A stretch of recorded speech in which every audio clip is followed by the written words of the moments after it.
Welcome to another episode of the Trevor Chapman Show. Today, we are blessed to have with us a good and incredible person that you can tell just by the conversation that this individual is good. Her name is Quinn Tempest.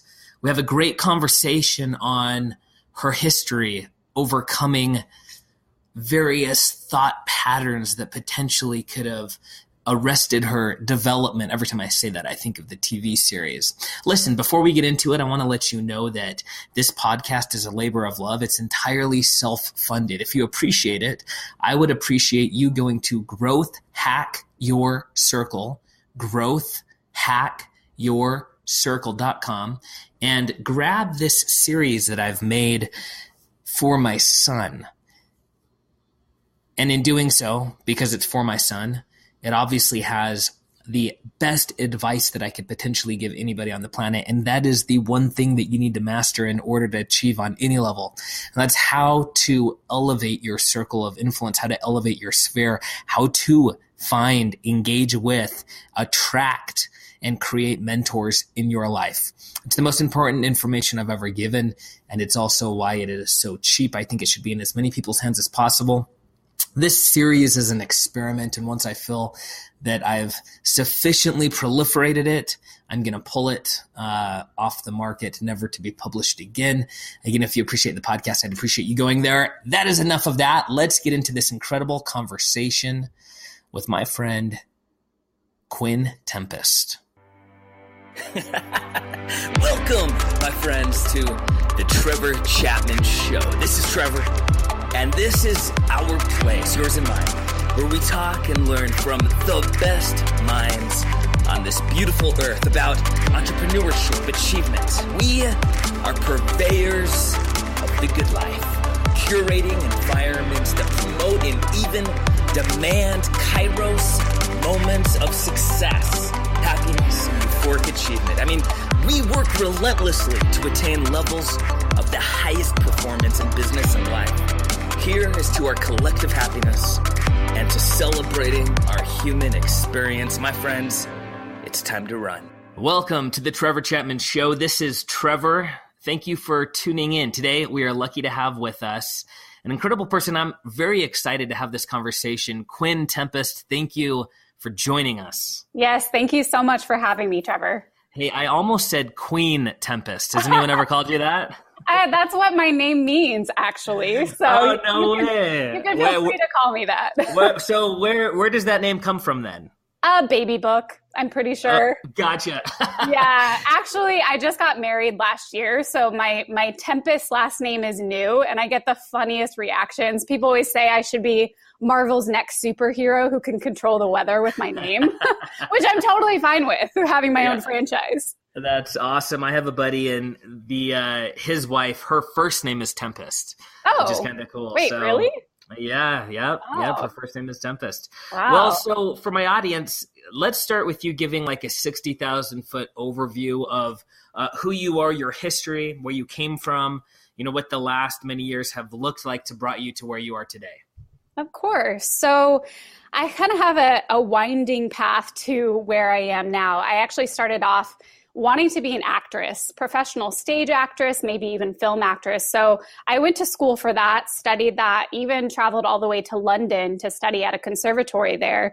And I kind of figured out quickly after I graduated college that I didn't really want to do that professionally. I didn't want to be a waitress trying to get auditions and living that lifestyle. So I quickly got into a marketing job and found out that it was really a perfect parallel from theater to marketing, of communicating, figuring out your audience, and really having this kind of creative outlet. So I got into this job, and I was working in LA at the time, and it was in event marketing. So I don't know if you've been in events, but for me, it was a complete shock that it's a complete 24/7 job. And I got burnt out real quickly, like really bad, where you're on call all the time. Clients are calling you at 2 a.m. asking where the spokesmodels are, or where's the alcohol, or whatever. It was just this crazy, crazy world that I was in. And so I got to this point where I just felt completely defeated. I ended up in the hospital actually for, I think, 4 nights. and I got mono, which most people say is the kissing disease, which maybe applies to me. But at the time, I guess the doctors told me that only 4% of adults get it that bad that need hospitalization. So I was there for a while, and if you've ever had mono, you know it takes a long time to recover. And for me, I just decided I was better than that, and I was going to get right back into work, working 12-hour days, and my body just completely shut down after a while. And I couldn't keep up. I mentally felt like I was in a fog. I just couldn't do it. So at that point, I ended up having to move back to Phoenix, move in with my parents, which is not necessarily something I'm proud of, but that's what I had to do at the time to kind of regain a sense of who am I and what do I want to do in this world and what is the value I can actually contribute. And so I had to really soul search for a full year. And I ended up signing up for a year-long yoga teacher training, which probably is one of the most transformational experiences of my life. And it wasn't just about how you put your body into funny, contorted shapes. It was much more about the mental side of things. So that really spurred on my journey of the past, I think now 7 years, where I've had my own business. During that year of the teacher training, I started my own consulting business for graphic design and digital marketing. I ended up becoming director of marketing at a local agency that was really kind of the forefront leader in content marketing at the time, even nationally. So I started going out and I started speaking at conferences all over the country. I even got really involved in my local city. So I'm in Phoenix and I live in downtown Phoenix. I don't own a car. And I got very involved in advocating for downtown revitalization and learning all about cities and how they work. So all of that kind of brought me to this point now in 2018 and moving forward is really thinking of how can I take all of these life experiences and lessons that I've learned and really educate and help other entrepreneurs both know how to kind of navigate the digital world, because you really have to know that nowadays, but also carve out a life that they feel like they're passionate about, that they're inspired, and they're always staying creative. So that's kind of where I'm going next, is how can I best serve this community that I'm seeing that needs this advice of not only how to build a strong business, but to build a life they truly love. I love that. So the year-long yoga retreat, was that like in Sedona, or where was that at? No, so it wasn't necessarily a retreat. It was right here in Phoenix. So it was a year-long teacher training. So it was at a studio, and I would go, I was probably there every day a week, except maybe one day. And you'd sit through lessons, you'd have to take classes, you'd have to observe. But the teacher itself, we always called him Yogi E. His name was Eric, but he was just kind of one of those rare people you meet in life that seemed to have figured things out and also had a very unique knack for explaining things in a simple way that was easy to grasp. And that was really focused more on the philosophy and mindset of yoga and really less on the yoga poses itself. So that was kind of my journey in that year of just becoming aware of my kind of behavior that compelled me to push past any boundaries I had in my last job, and kind of how to really examine those things in order to grow and move past them. So what life philosophies changed for you then when you were working with Yogi E? And like what did you see differently? What really transformed internally? I think what really transformed for me was that I had control over what I wanted to do in my life. And up till that point, I didn't necessarily have that clarity. I didn't necessarily know, I can be the captain of my own ship. I can make my own decisions. Like for me coming out of acting, I was kind of like, let me just take the first thing I can get. Let me see if I'm good at it. And I was good at it. So I just completely put my heart and soul into it and completely forgot about having any sense of balance in life. So I think what changed after this year of just introspection and meditation and really focusing on my physical health too was that I could create a life that I wanted, that I was proud of, and a work that fulfilled me too. But I don't even think I would have figured that out unless I had had such a horrible experience that contrasted that. And I think my Yogi E would always say, everything is revealed with contrast. And that couldn't have been more true in that year after coming out of this burnout, and then a year of really finding my balance again. Yeah, those years of burnout, the crashes that we undergo Yeah. are so critical later on. Like I look back and I look at all the times that I was in the thick of it and just doing everything, wishing that anything would happen other than what was happening right then. And it's those moments that build the rest of everything. And so in retrospect, I'm always grateful for those, though they're painful in the moment. Highly painful. Me too. And it's funny. I have this book sitting here. I always read a little bit on a book in the morning, like entrepreneurship or things. And one of the quotes, it's sitting here right open, so it's perfect for what you said. It's from Polly Behrens, who I don't know who she is, but she's a smart lady. She said, "Everything that happens to you is your teacher. The secret is to sit at the feet of your own life and be taught by it." And I think that is so key in what you're saying, is to look back at all those moments, the upsets and the successes that led you to where you are now. Because especially in the entrepreneurship world, those are the things that make you unique. Those are the things and the experiences that you can bring to the table to create something that really addresses a need that maybe someone else hasn't addressed before. So I think looking at those failures is really the only way to grow and to become a really great leader in this world. Well, one of the things that I like about the radical openness of the internet is that I think subjects that we used to not want to broach are becoming more, not just acceptable, but almost anticipated to be conversed on. For instance, and my audience knows the story, so I won't go deep into it, but in '08, for me, everything fell apart. And I had just come off of multiple years of success. I lost tens of thousands of customers, dozens and dozens of employees, basically culminating in this moment where what was happening internally inside of me, emotionally, manifested itself outwardly with me just like curled up in the fetal position and no joke, like wondering what was going on. In those moments, you're like, oh, freak, am I strange? Do I have some weird mental illness that I had no clue about? And all these things. For years, I didn't want to talk about it. For years, it was like one of those things where it was the scar down my chest that I covered up, didn't want anybody to see. But now it's a benefit, right? Oh, it's such a benefit. And the thing for me, one of the reasons I talk about it so often is because I think that had I been told, hey, guess what, man? These are the scars that illustrate your rite of passage. This will happen. It will happen to everybody. It's okay. Don't worry. You're not strange. When everything's falling apart, you will experience negative emotions. Like it is what it is. I think it would have been easier for me to deal with.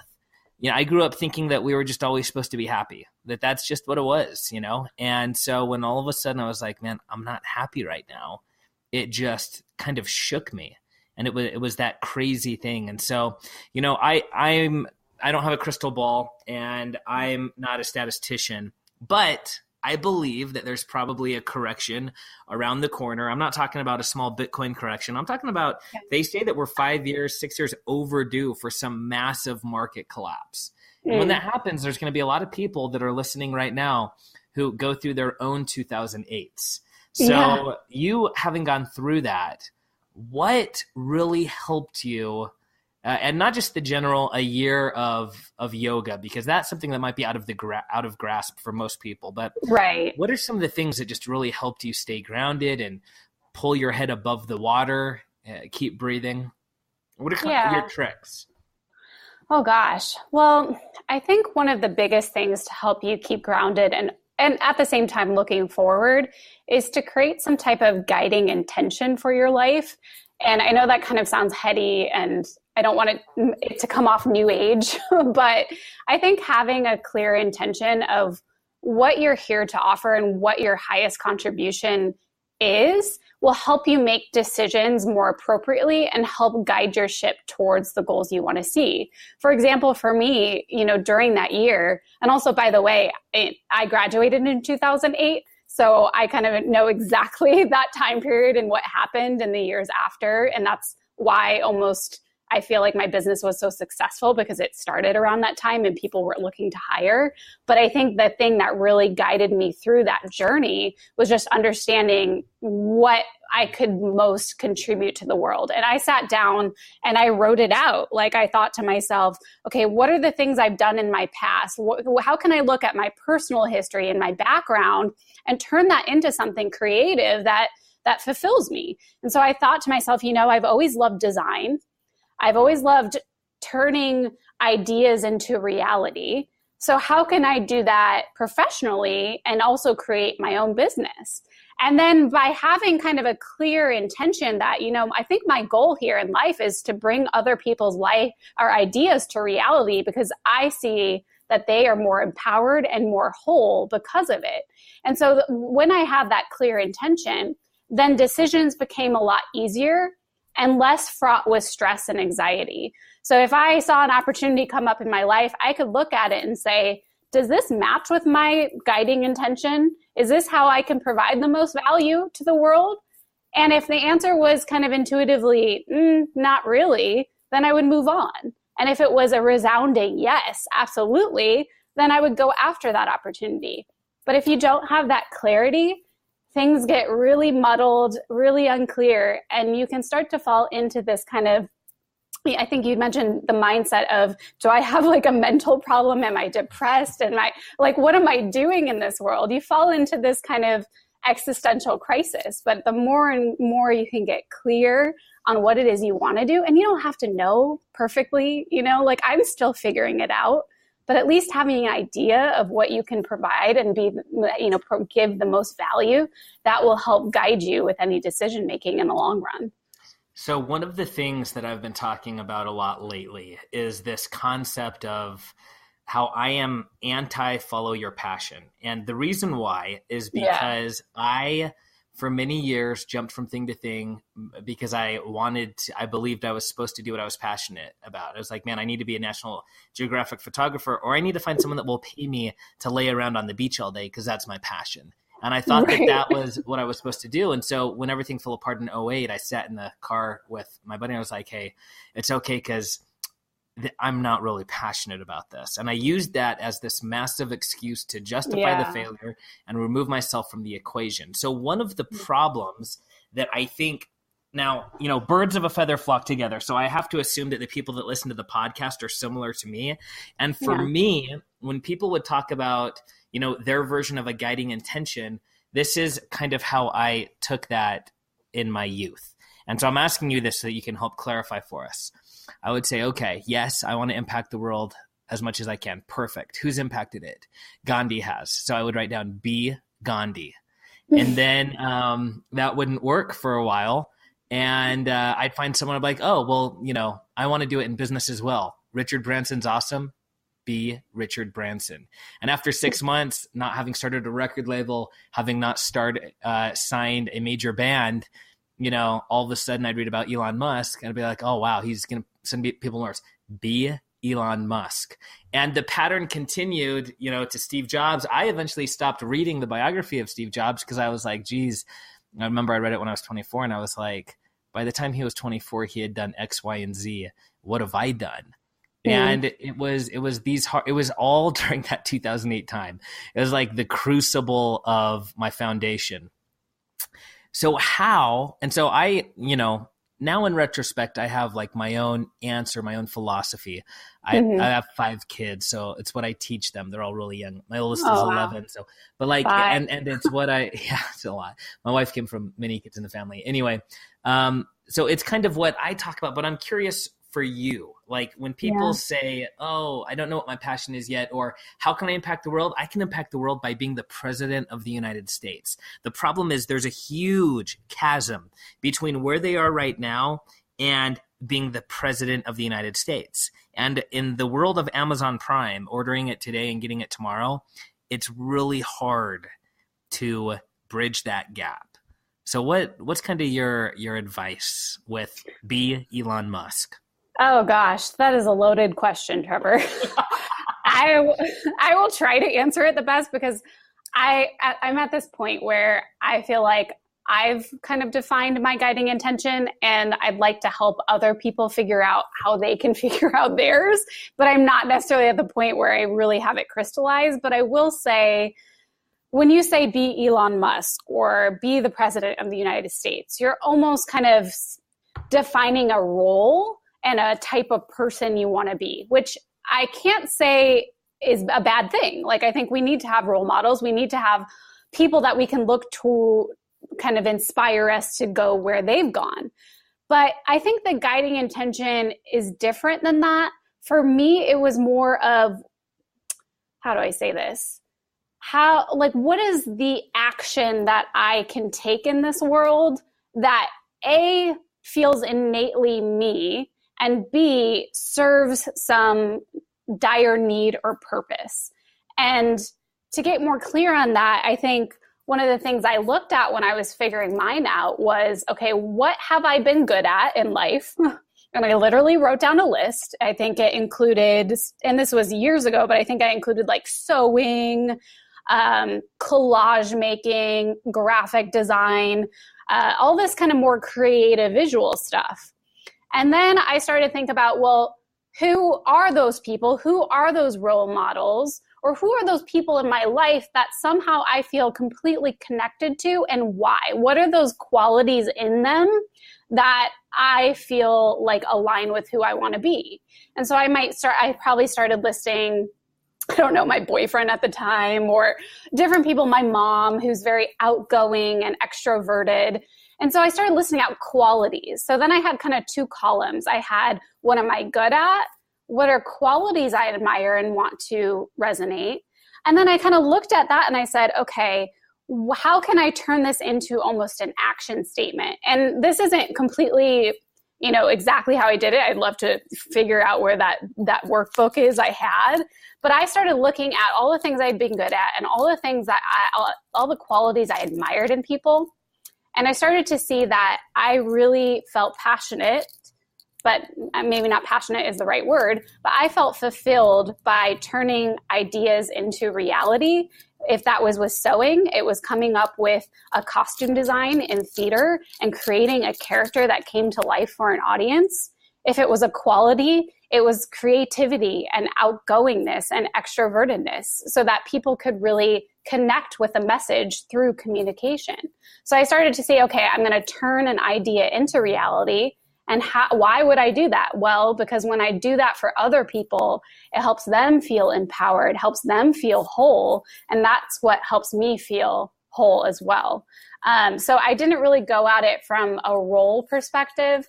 And I also definitely agree with follow your passion isn't necessarily the best quote, especially because I remember back in the day, following all these people who had blogs and they were like, I quit my 9-to-5 job and now I travel the world. And now we have influencers, but back then they weren't called that. And I was like, that's not something reachable for most people. So I think one thing that I love in a book that's my favorite, it's called Big Magic by Elizabeth Gilbert. I don't know if you've heard of it. She's of Eat, Pray, Love fame. And she wrote this book on creative living. And she said, don't follow your passion necessarily, follow your curiosity. And I think that's a really interesting kind of refined way of looking at it is, what are you curious about? What kind of sparks you? It might not be something you're passionate about all the time, but you're at least curious enough to see where the path leads you. And I think that's a switch on the find your passion or follow your passion is instead follow what you're curious about. I like that. Jason Silva, he created the video series Shots of Awe, and he's hosted some National Geographic shows.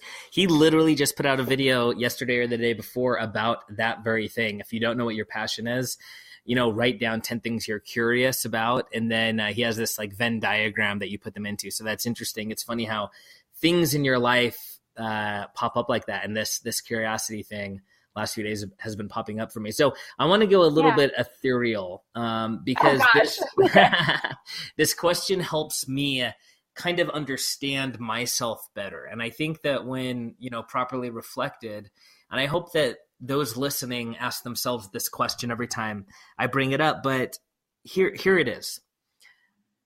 What you have desired, so of everything that you have desired, how much of it or what of it was truly your desire, and how much of it did you think you were supposed to desire? Well, we could get even more ethereal, Trevor, and say that whatever I desire is not what I desire, because the me desiring doesn't exist, right? We could. But we might not go there. Well, I think to go back to the question of kind of what did I desire that was kind of implanted in me. I think that's something that a lot of entrepreneurs especially deal with is growing up with certain ideas of what you should be, of how you should look, of what you should be doing in life. And then, at least for me, the past, 7 to 10 years has been flipping that on its head and saying, well, how can I define what those things are versus the things that maybe I have a gut reaction to and have a kind of an instinctual thing that's been built into me through whatever, through parenting, through experiences. And I think it's just breaking past that and saying, well, how can I completely define my life and create my life almost as a piece of art in a way that I feel in control?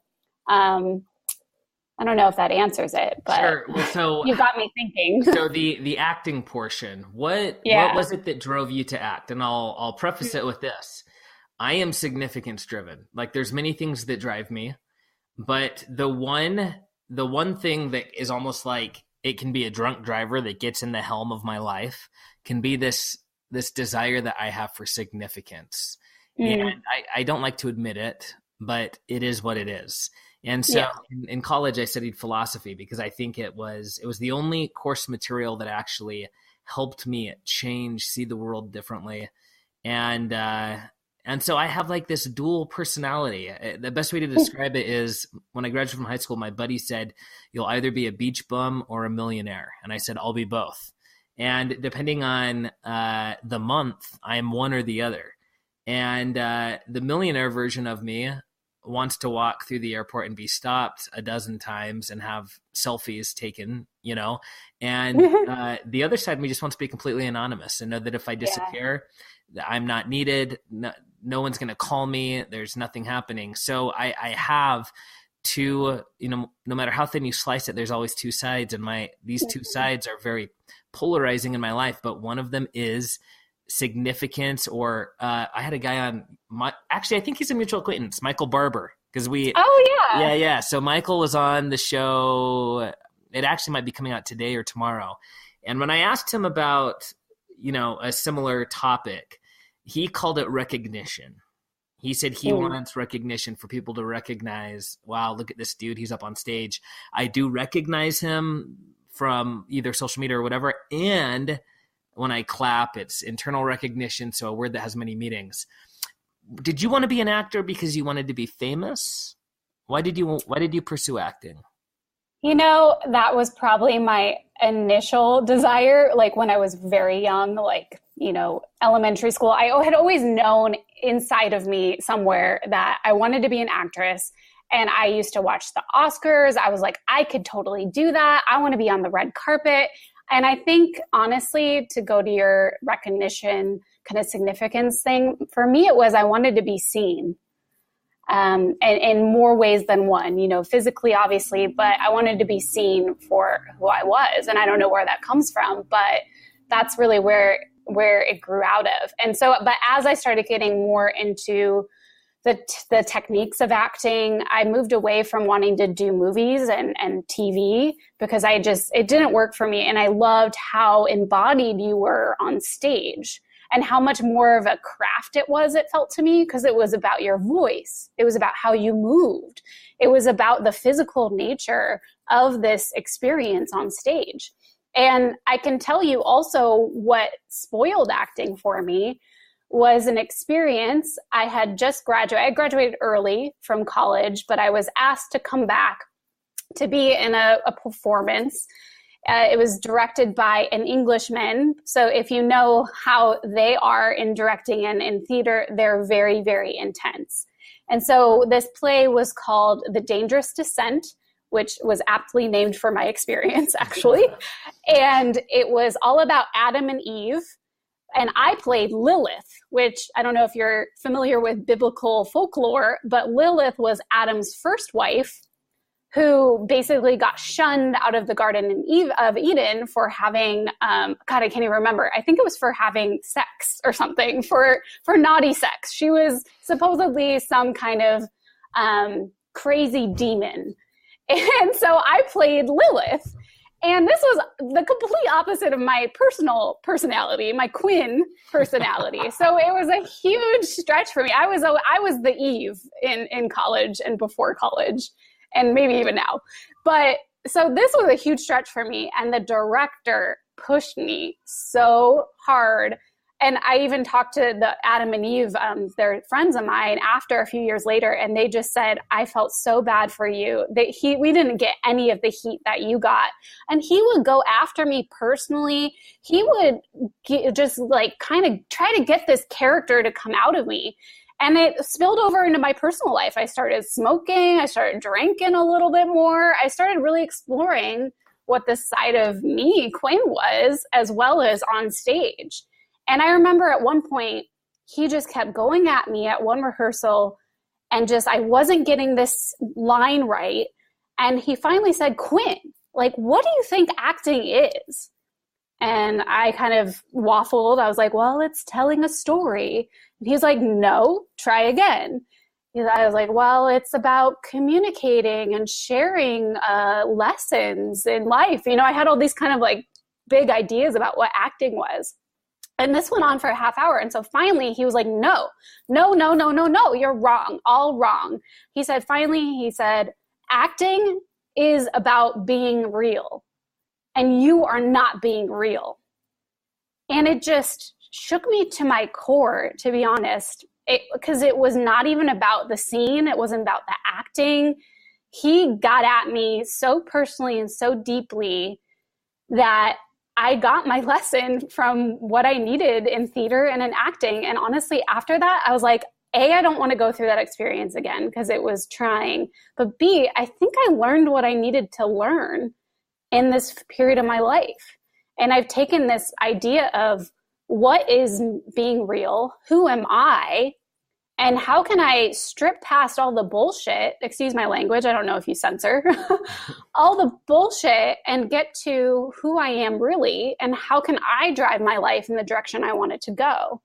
And I'm thankful, again, for that experience, although it was horrible at the time, but he really pushed me to think, who are you, and how can you be real in your life? Well, so how does one do that?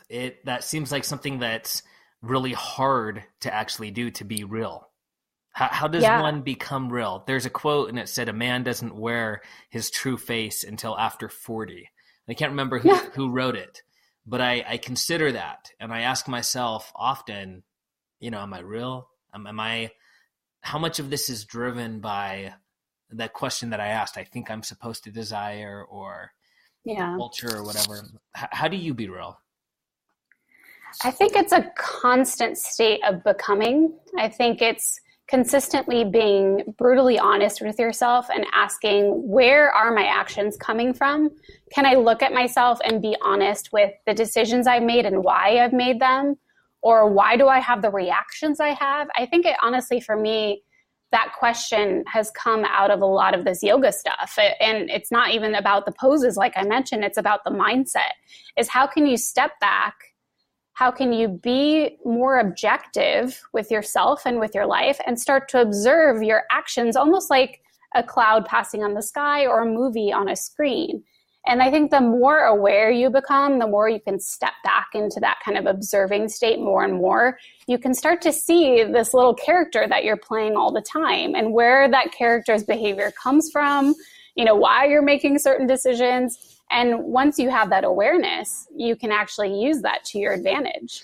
So there's this author, Jack Donovan, and he wrote a book called The Way of Man, I think. And he wrote a second one called Becoming Barbarian, something like that. It's a book about manhood, masculinity, things like that. And it's interesting because he was able to eloquently illustrate verbally these feelings that I had about certain things. And not walking down that path, walking down a different path. He talks a lot about like tribalism. Often if a question is complex and it's a question of like morality or some sort of character trait or something along the lines, something that's not really binary, I will consider how I would deal with the problem if we lived 5,000 years ago and we were hunter and gatherers or something like that, tribal. And even in my own companies, I do this because it simplifies things for me, because there's so many complexities. There tends to be so many layers upon layers of gray. And it's easier for me to assess situations transporting myself back 5,000 years and putting myself in a similar situation. Now, to be banished was to die. There just wasn't this is why we either find mass graves or we find individuals, frozen in glaciers and stuff like that, because it was really hard to survive without the aid of other humans. And so we have ingrained within us this wolf pack mentality of wanting to make sure, like checking where we sit on the totem pole, and then this strong desire to not fall out of it. The ones below us, they need to stay below us. The ones above us, we serve, etc. Like, this is just kind of ingrained. You can still see it in other cultures today where there's class systems. We're doing a good job of breaking it away in America and other first world countries, but nonetheless, it's cellular. Like, you could remove all language and take children and raise them completely homogenized, and they would form their own tribe, and there would be a leader, and it's within us, Like, one of the ways I often question certain dogmas is by saying, if everything was destroyed, some massive apocalypse, and all information was gone, and then 1,000 years later we started to make discoveries and everything, would we make the same discoveries? Would math be math? Would etc. And it helps me understand things that way. And one of them is this concept that we have a strong desire to fit in until it's better for us to completely and utterly destroy the tribe or whatever. And so anyway, I ask that because I think it's hard. I think it's harder than we think to shirk the opinions of others. I think it's necessary. I think it's something that we should do. I'm a Stoic. I at least try to be a Stoic at heart. And I enjoy the writings of Seneca and what Epictetus taught and Marcus Aurelius. But I enjoy them because it leads to tranquility, and it's a challenge. And I think so much of what we do has to do with the fact that we are the result of thousands of generations of those who survived, and those who survived all had the same things in common, and we all have those things in common now, just as a natural law. And so my question, that's a super long preamble to say, how does this concept that I just explained to you affect you in today's world as a female in America? In terms of kind of opinions, other people's opinions, the tribe, the totem pole, all of the above. Like, does it affect you? I've spoken to some women, they say, I don't even notice it. And others will open up and talk about how it does. Yeah, I'm curious. Just real and vulnerable. Does it affect you? Yes, but I don't think I realized it until more recently. And I will just say that because I'm not sure I knew, all the things that have been talked about in media and culture in the past even year and a half. I just don't know if I ever paid much attention to it before or even knew it was there. And to be honest, I've always been one of those people that have really loved working on my own and creating on my own. And I intentionally didn't want to build my business into an agency or grow it into a team, because I thrive on that kind of solopreneurship. And so for me, it's been a kind of constant learning experience with all of the conversations that have come out recently. And I started to actually look at, well, has this affected me? Has this changed the outcome of what I've done? Have I been influenced by this and not been aware? And I think those are honestly big questions that I've been grappling with in the past year. And, I've consumed every bit of piece on Me Too and sexual harassment and really starting to think, has this really affected me? And what do I need to know moving forward? So I feel like kind of silly saying that I didn't realize so much. But that's kind of where I am, is why didn't I know? Why didn't I see this? And I think oftentimes it's because I do kind of barricade myself. I do create my own things. I don't necessarily talk about this stuff. I don't know if that answers your question, but that's kind of where I'm coming from. Yeah, absolutely. So I have 3 daughters, and 7, 5, and a newborn. And so this is very present on my mind. I'm not worried about my sons really being taken advantage of or overpowered and I'm not just talking physically, I'm talking in business or in any term, but I'm concerned about my daughters. And so I grapple with this idea of, do I protect them fully so that or do I it's a question that I don't have an answer to. And so, go ahead. And, I just want to add too, that you're saying that I'm kind of thinking back on my experiences, and I went to an all-girls high school. So right off the bat there, like, I was surrounded by really strong, outspoken women. We were encouraged to be independent thinkers.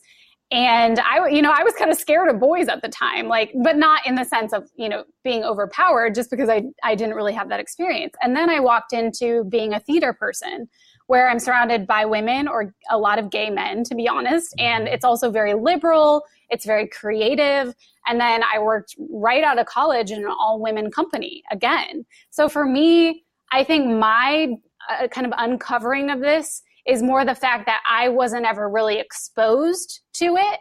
And in the past, I would have thought that was a benefit to me. Like, oh, I'm so strong. I'm so great. Like, I've never been, inflicted by these issues. It's never touched me. But it's honestly because I've never been in these situations that many women have. So in the past year, all this reading, all this kind of looking into this stuff for me has been empathy building, because I just didn't know, because I haven't seen it. I haven't been around it. And I feel very naive because of the experiences of honestly being around so many women my whole life. That's interesting. So there tends to be 2 things, and you'll know this with your aid in, entrepreneurs and whatnot.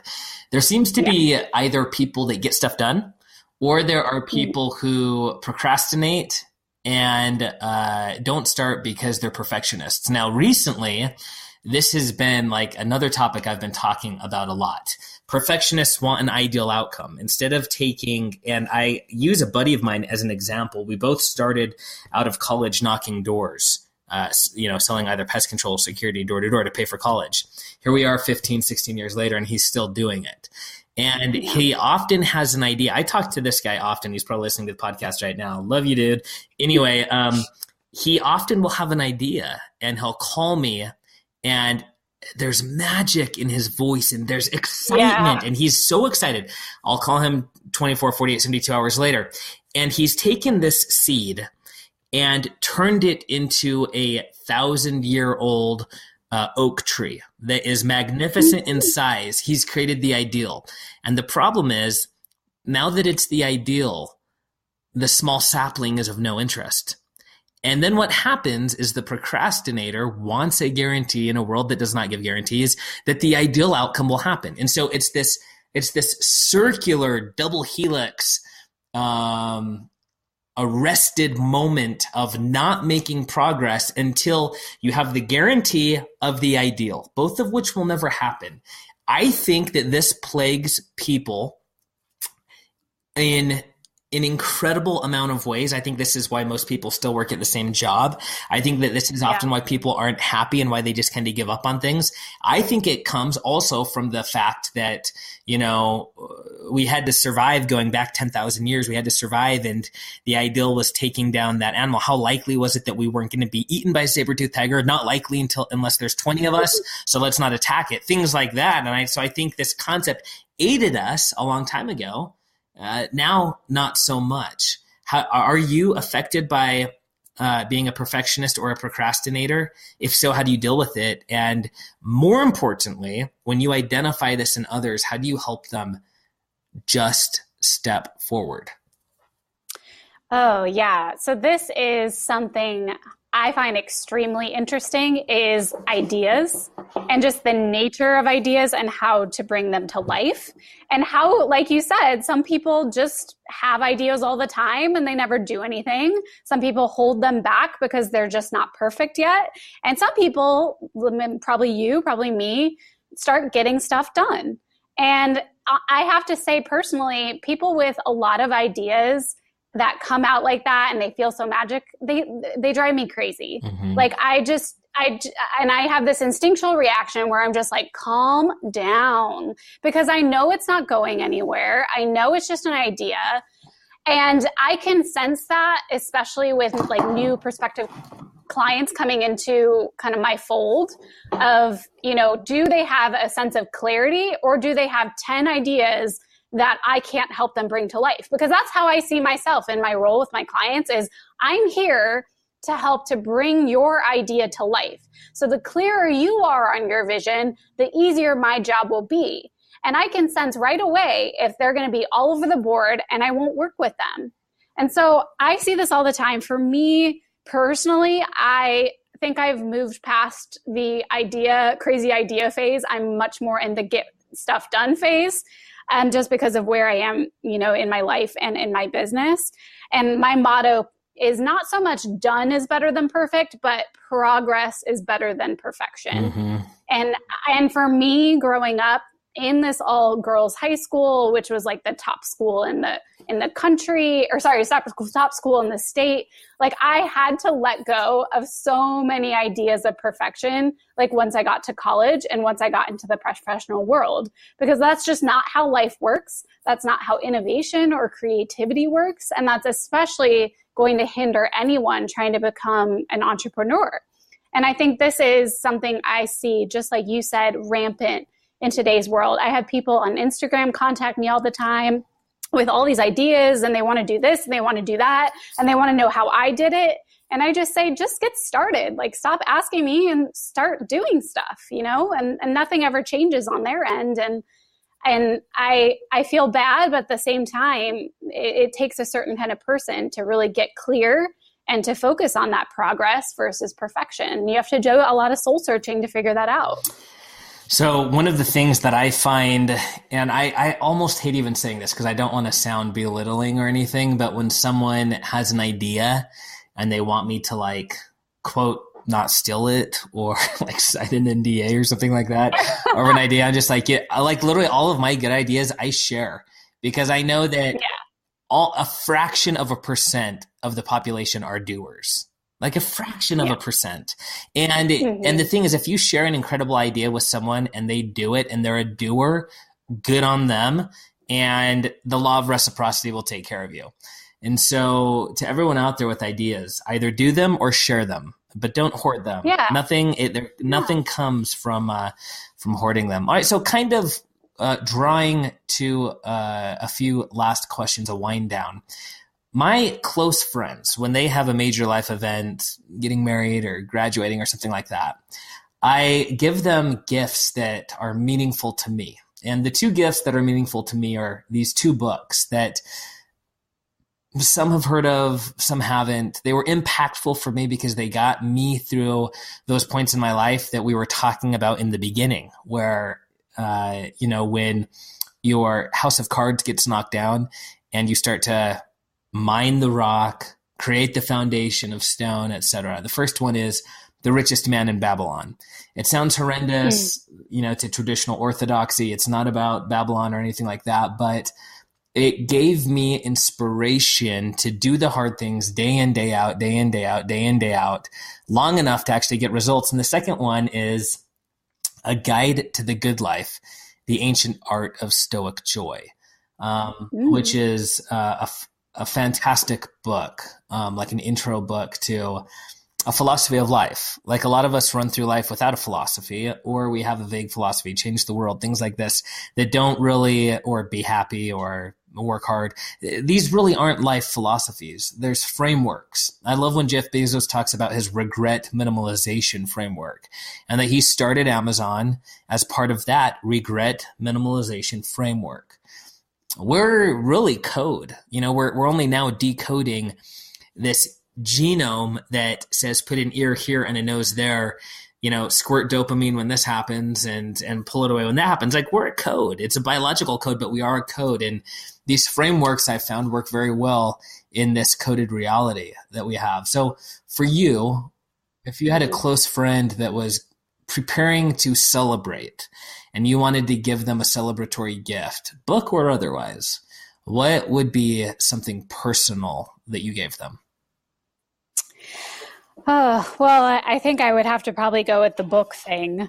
Of course, it would depend on the person and everything, but the two books that have framed a lot of my thinking and philosophy are by Elizabeth Gilbert, who I mentioned earlier. And I know she's kind of become popular from the Eat, Pray, Love fame. But I think both of those books have touched me in a way that have really informed my philosophy of life. And the first one is Eat, Pray, Love specifically. It's all about really looking at your life with brutal honesty and seeing how you can then become the captain of your ship and not be imprisoned by circumstances. And then the second one is Big Magic. And that's all about living creatively and also figuring out how to just create for the sake of creating versus looking towards an end outcome because of your creation. And I think that has freed me up to kind of live that progress, not perfection philosophy more kind of in a different way. It's just really felt like that's really where you need to go in being a creative person that does things in the world, is just to put it out there, to share, to get it out there and to get it out of your head and get it into the world. And then I will say, if my friend in this hypothetical situation was an entrepreneur, and a lot of my clients are solopreneurs as well, I'm just starting to read, and I don't know if you've heard of it, but like, it's that kind of book where every single page you're just nodding your head. Mm-hmm. And I'm only halfway through it, so it kind of feels weird to recommend it, but it's called Life Entrepreneurs. And the subtitle is Ordinary People Creating Extraordinary Lives. It's by Christopher Gergen and Greg Vanderich. And I just love it because it's all about that my kind of passion right now, which is combining how do you use your skill set in life to create a personal life and also a work that is fulfilling and that you love. And it tells all of these stories from Cory Booker, who's in the Senate, to Cliff, the owner of Cliff Bars, and kind of looks at how these people made decisions all along their path in life that led them to where they are in a way that fused their personal experience with their kind of professional path. So although I'm only halfway through it, it's just completely getting at everything that we've talked about and everything I want to talk about and kind of everything that I see as a combination of the personal path as well as the professional path and finding harmony between the two. Love that. How can people find you online, and especially how can they engage with you? Well, I'm on Instagram probably 10 hours a day. So Instagram for sure, quinn.tempest. And that's probably the best place to find me other than my website, Quinn Tempest. But Instagram's my favorite. I'm doing stories all the time. I talk with my followers on there consistently. So that's the place to find me. Awesome.